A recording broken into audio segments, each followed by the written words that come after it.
Hello बच्चों, कैसे हैं आप सब। मैं गगनदीप वर्मा, आपका फिजिकल एजुकेशन टीचर। आज क्लास 8 को उनका चैप्टर नंबर 2 जिसका नाम है संतुलित आहार, या जिसको हम इंग्लिश में बोल सकते हैं बैलेंस डाइट, ये पढ़ाने जा रहा हूँ। बैलेंस डाइट को समझने से पहले हमारे लिए ये समझना बहुत जरूरी है कि डाइट कहते किसको हैं, आहार क्या होता है, क्यों जरूरी होता है।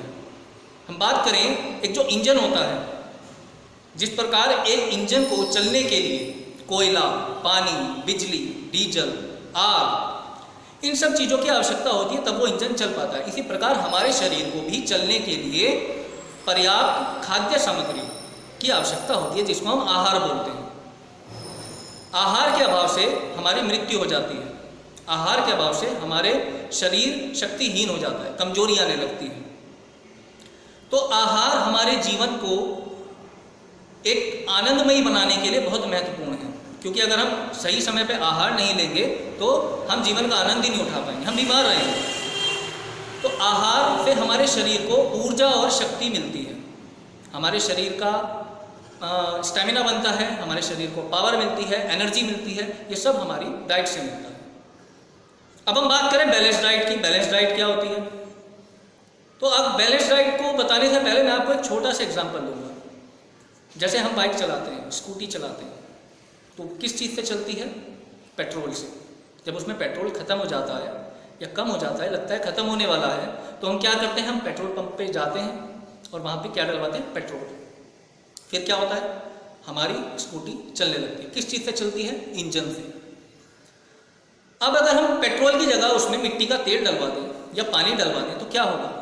उसका इंजन डैमेज हो जाएगा, वो हमारी बाइक खराब हो जाएगी। ऐसी हमारा शरीर, हमारे शरीर में इंजन रूपी है लीवर। लीवर क्या होता है? जो हम खाना खाते हैं उस खाने को डाइजेस्ट करता है, जो जरूरी अवयव होते हैं, जो जरूरी तत्व होते हैं, उनको निकाल के हमारी पूरी बॉडी को वो सप्लाई करता है, जिससे हमारे अंदर ताकत आती है। और जो बेकार चीज़ें होती हैं वो मल के माध्यम से बाहर निकल जाती हैं। तो बैलेंस डाइट की बात करें, संतुलित आहार में 6 मुख्य पोषक तत्व होते हैं। किन 6 पोषक तत्वों से मिलकर बनता है? Number 1 protein, number 2 carbohydrate, number 3 वसा, नंबर 4 विटामिन, नंबर 5 खनिज लवण और नंबर 6 जल। ये 6 पोषक तत्व, इन 6 पोषक तत्वों का समुचित मात्रा में हमारे भोजन में होना अत्यंत आवश्यक है। या यूं कहें, इन 6 पोषक तत्वों की समुचित अनुपात या मात्रा ही संतुलित आहार कहलाती है। तो सबसे पहले हम बात करते हैं प्रोटीन की। प्रोटीन क्या होता है? प्रोटीन से हमारे शरीर को बहुत अच्छी एनर्जी मिलती है, या यूं कहें प्रोटीन हमारी मसल्स को बनाता है, और मसल्स हमारी बढ़ेगी तो हमारे अंदर एनर्जी ऑटोमेटिकली बढ़ती है। प्रोटीन 2 रूपों में प्राप्त होता है, जंतु प्रोटीन और वनस्पति प्रोटीन। जंतु प्रोटीन जंतुओं से प्राप्त होता है, वनस्पति प्रोटीन वनस्पतियों से प्राप्त होता है। किन किन चीज़ों में प्रोटीन मिलता है? सबसे अधिक अगर हम बात करें, सबसे अधिक प्रोटीन मिलता है दालों में। हम जो दाल खाते हैं, उन दाल में हम दाल को अवॉइड नहीं करना चाहिए।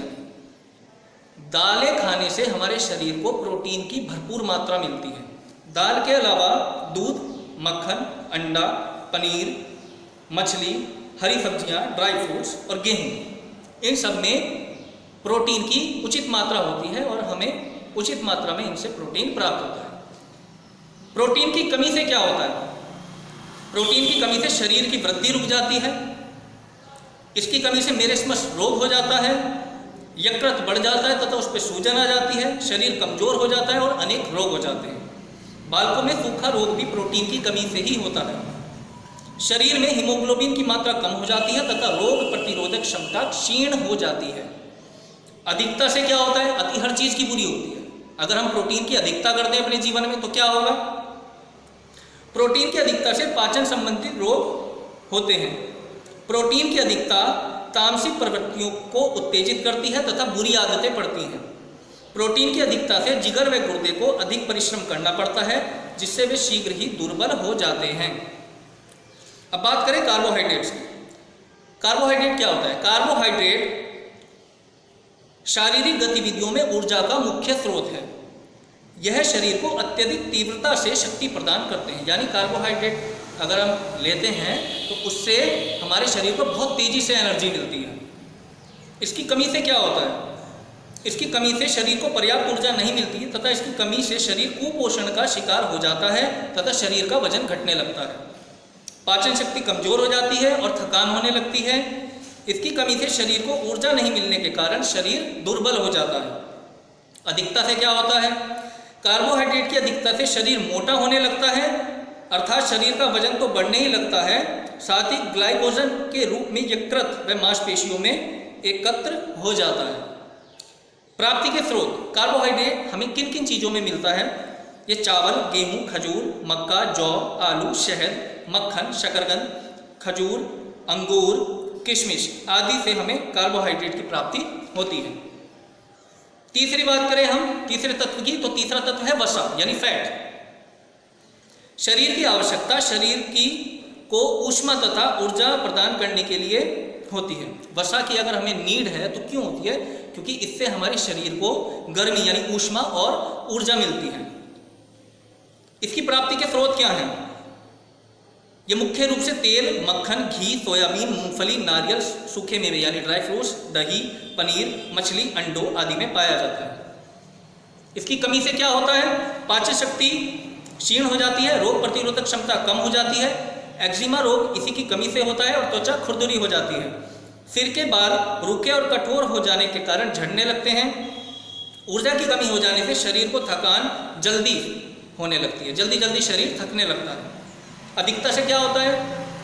वसा की अधिकता से हमारा शरीर मोटा हो जाता है, शरीर अधिक फैटी हो जाता है हमारा। डायबिटीज नामक रोग वसा की अधिकता से ही होता है। वसा की अधिकता से रक्त दबाव बढ़ जाता है, जिससे रक्त वाहिनी सिकुड़ जाती है। हृदय रोग की संभावना भी बढ़ जाती है। इसके बाद बात करें खनिज लवण। शरीर की रक्षा खनिज लवण के द्वारा ही होती है, इसीलिए भोजन के आवश्यक तत्वों में खनिज लवण की महत्वपूर्ण भूमिका है। मानव शरीर को लगभग 16 खनिज लवणों की आवश्यकता होती है, जिनमें से कुछ प्रमुख हैं। कौन कौन से हैं? लोहा, कैल्शियम, पोटेशियम, आयोडीन, फास्फोरस, तांबा, क्लोराइड, मैग्नीशियम आदि। इसकी प्राप्ति के स्रोत क्या हैं? दूध, हरी सब्जियां, अंडा, मांस, मछली, छिलकेदार अनाज, गुड़, सूखे मेवे, अमरूद, समुद्री भोजन, पनीर, दही, सोयाबीन आदि। ये इसकी प्राप्ति के स्रोत हैं। आपने एक चीज नोटिस की, अब तक जितने पोषक तत्व है सब में प्राप्ति के स्रोत में दूध का नाम जरूर है। इसलिए कहा जाता है कि दूध अपने आप में एक संपूर्ण आहार है और हमको दूध जरूर पीना चाहिए। लेकिन आजकल के जो ये बच्चे हैं छोटे छोटे, ये दूध को अवॉइड करते हैं, जबकि दूध हमारे लिए बहुत जरूरी है। एक तरह से दूध एक संपूर्ण आहार कहा जाता है। इसकी कमी से क्या होता है? शरीर में आयरन की कमी से हीमोग्लोबिन की मात्रा कम हो जाती है तथा एनीमिया नामक रोग हो जाता है। कैल्शियम की कमी से बच्चों में अस्थि विकृति नामक रोग आ जाता है, यानी अस्थियों का जो ढांचा है वो ठीक से नहीं डेवलप हो पाता, ठीक से नहीं उसकी ग्रोथ हो पाती और अस्थियां हमारी टेढ़ी मेढ़ी हो जाती हैं या उनकी शेप गड़बड़ हो जाती है।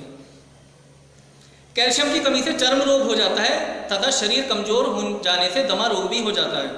पोटेशियम की कमी से शरीर की मांसपेशियां शिथिल हो जाती हैं और शरीर सुस्त होने लगता है तथा हृदय की सामान्य गति पर प्रभाव पड़ता है। इसकी अधिकता से क्या प्रभाव होता है? अगर खनिज लवण की हम अधिकता करते हैं तो उससे क्या होगा? कैल्शियम की अधिकता से शरीर का रक्तचाप बढ़ जाता है, गुर्दे में पथरी बनने की संभावना हो जाती है। इसकी अधिकता से जी मिचलाने लगता है तथा उल्टियां होने लगती हैं। पोटेशियम की अधिकता से व्यक्ति उच्च रक्तचाप यानी हाई बीपी का शिकार हो जाता है। इसके बाद नेक्स्ट आता है विटामिन्स। विटामिन्स भी हमारे जीवन के लिए बहुत जरूरी हैं और संतुलित आहार के एक बहुत ही महत्वपूर्ण पोषक तत्वों में से एक है। शरीर की वृद्धि, रोगों से बचाने, भोजन को पचाने की दृष्टि से विटामिन शरीर के लिए आवश्यक हैं। विटामिन भोजन के उन अनिवार्य तत्वों को कहा जाता है जो सामान्य रूप से शरीर के निर्माण तथा पोषण में विशेष सहायक तो नहीं होते, परंतु शरीर के स्वास्थ्य तथा समुचित संचालन की दृष्टि से ये महत्वपूर्ण भूमिका का निर्वहन करते हैं। इसलिए इनको जीवनदायिनी शक्ति की संज्ञा भी दी गई है। कुछ विद्वानों ने इन्हें सुरक्षात्मक तत्व भी कहा है। शरीर को वैसे तो लगभग 13 विटामिनों की आवश्यकता होती है, जिनमें से कुछ प्रमुख विटामिन का विवरण निम्न प्रकार है। विटामिन के विवरण दिए हैं और इसमें है विटामिन जो प्रमुख हैं, vitamin A, B, C, D, E, K. इनके बारे में आपको मैं इस वीडियो के साथ जो मैं बुक की PDF भेजूंगा, ये आपको पढ़ना है विटामिन के बारे में। मैंने आपको शॉर्ट में पढ़ा दिया क्योंकि वीडियो अगर ज़्यादा लंबी हो जाती है तो बच्चों को प्रॉब्लम आती है। तो विटामिन आप पढ़ लेंगे, मैंने उनके बारे में शॉर्ट में आपको समझा दिया। इसके बाद आता है जल। जल भी एक बहुत महत्वपूर्ण तत्व है हमारे लिए। जल ही जीवन है। जल आहार का मुख्य तत्व होता है। हमारे शरीर के भार का लगभग 70 से 75% भाग जल का होता है। अतः शरीर में पानी की कमी ना हो, इसलिए व्यक्ति को 2 से 3 लीटर पानी प्रतिदिन पीना चाहिए। गर्मियों में इसकी मात्रा में वृद्धि की जा सकती है। जल के प्रमुख कार्य क्या है? नंबर 1, यह पाचन क्रिया के लिए आवश्यक है। नंबर 2, ये शरीर के तापक्रम को मेंटेन रखता है। नंबर 3, कोशिकाओं के निर्माण में सहायक है। नंबर 4, त्वचा को कोमल व चिकनी बनाए रखता है। शरीर के दूषित पदार्थों को बाहर निकालने में सहायक होता है। जल की कमी से व्यक्ति की मृत्यु तक हो जाती है। अतः शारीरिक क्रियाओं के समुचित संचालन के लिए जल एक अति महत्वपूर्ण तत्व है। तो ये था आपका चैप्टर बैलेंस डाइट। ये चैप्टर मैंने आपको पूरा बढ़ा दिया। अगर मैं इसका सार आपको समझाऊं, सबसे पहले जल की बात करें, बाकी तो मैं आपको समझा चुका। जल क्यों महत्वपूर्ण है?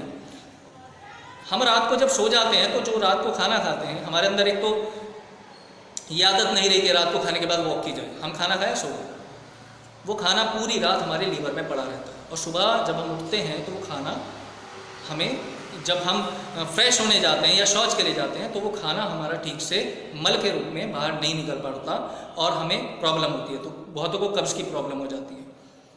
हम नियम बना लें, सुबह उठते ही सबसे पहले हमको कम से कम 2 से 3 गिलास पानी जरूर पीना है। अगर हम ऐसा अपने रेगुलर, हम अपनी जो दिनचर्या में अगर इसे हम शामिल कर लें तो आप विश्वास मानना 1 हफ्ते में ही आपको फ़र्क दिखने लगेगा और आप कई प्रकार की बीमारियों से बच सकते हैं। इसलिए जल इतना महत्वपूर्ण है। और दिन में जब भी आपको प्यास लगे जल का सेवन जरूर करें, अवॉइड ना करें। और एक बात का विशेष ध्यान रखें कि अगर आपको खाना खाना है तो खाना खाने से जस्ट पहले पानी नहीं पीना चाहिए, क्योंकि हमारे शरीर के अंदर जो जठराग्नि उत्पन्न होती है, भूख का कैसे पता चलता है? हमारे शरीर के अंदर एक अग्नि उत्पन्न होती है जिसको कहते हैं जठराग्नि। अगर हम पानी पी लेते हैं तो वो जठराग्नि शांत हो जाती है और शांत हो जाने से फिर हमारी भूख शांत हो जाती है, फिर हम ढंग से खाना नहीं खा पाते। या कुछ क्या करते हैं, खाना खाते ही एकदम 1 गिलास भर के पानी पी लेते हैं। वो भी गलत है। वो खाना फिर पचता नहीं है, वो खाना सड़ता है। खाने के तुरंत बाद पानी ना पिएं। ज़्यादा आपको लग रहा है गला सूख रहा है, खाना गले में अटक रहा है, तो आप 1-2 घूंट थोड़ा सा पानी पी सकते हैं। लेकिन खाना खाने के जस्ट बाद हम 1 गिलास भर के पानी पी जाते हैं, उससे हम अपने अंदर के खाने को सड़ाते हैं, पचाते नहीं हैं। तो जल हमारे लिए बहुत महत्वपूर्ण है। मैंने आपको स्टार्टिंग में बताया था कि जिस तरह एक बाइक को पेट्रोल की नीड होती है, हम उसमें डीजल नहीं डाल सकते, हम उसमें पानी नहीं डाल सकते, हम उसमें मिट्टी का तेल नहीं डाल सकते।